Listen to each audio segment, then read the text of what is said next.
Hello, and welcome back to my channel, Sugar.413. Today I'm just going to do something very brief and not too much of your time, I hope. If you are new to the channel, make sure to hit the subscribe and hit the bell so that you will know when I post my videos. I'm mainly a short form creator that do a lot of quick videos, but every now and then I'll throw in a couple of nuggets of useful information on long form, like today. Just going to talk about how important it is to be, or important it is to share time with family, because you just don't know, right? So let's just title this, You Just Don't Know, because you don't know what you don't know. Every piece and every minute and second of your day is valuable to you and to someone else. Make your time count when you're around loved ones, like your parents, if they're still living, your grandparents, aunties, great aunties, especially when you get in your 40s. Because when you get in your 40s, you start to see more people around you starting to disappear with their angel wings. This people are just starting to disappear when you get in your 40s.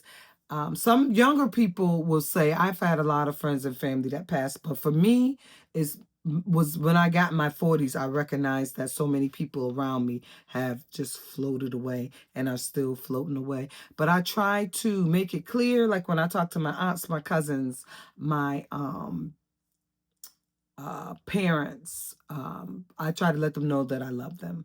You know, try to say it at the beginning of the meeting and at the end, and just share valuable moments with your parents, because, you know, in my case, my parents raised me and they were there. They taught me every little step, from how to talk, walk, run, how to ride the bicycle, you know, dropped me off my first days of school, which I probably cried and was not very happy.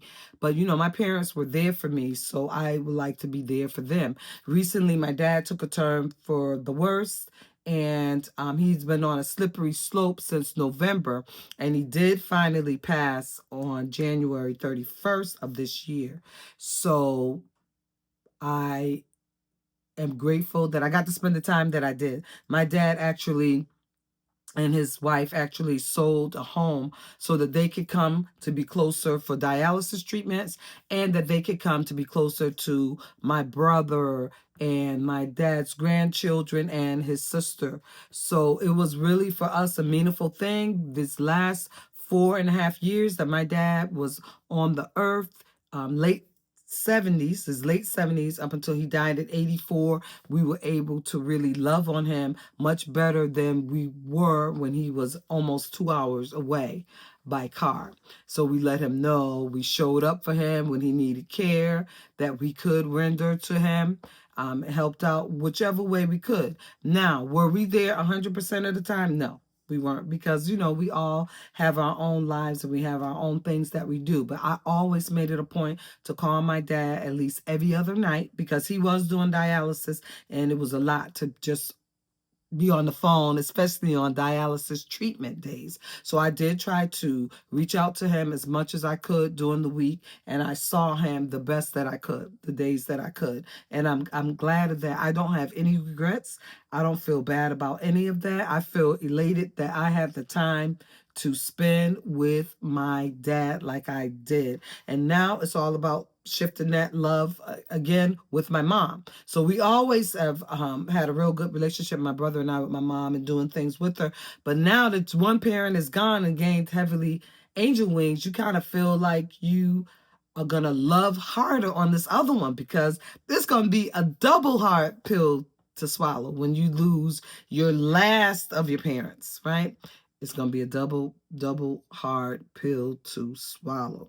So my advice for people who are living with anger and hate in their hearts for their parents. And I know you might think this is weird, but I know a couple of people who do not have love for their parents for whatever reason, wasn't in their life when they were children. I don't know what happened. I don't care what happened. At some point, we have to just take responsibility and say, you know what? This person gave me life. They taught me the things, the few things that I do know and that I am passing on to my children or my friends or my community.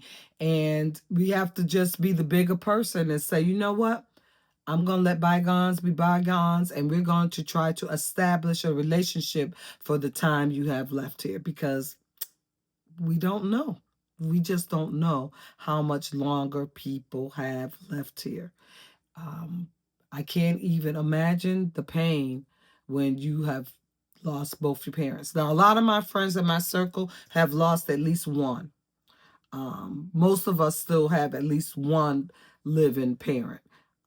I do have a couple close friends though that have zero living parents, so they know better than me the pain that you go through. But grief is not easy.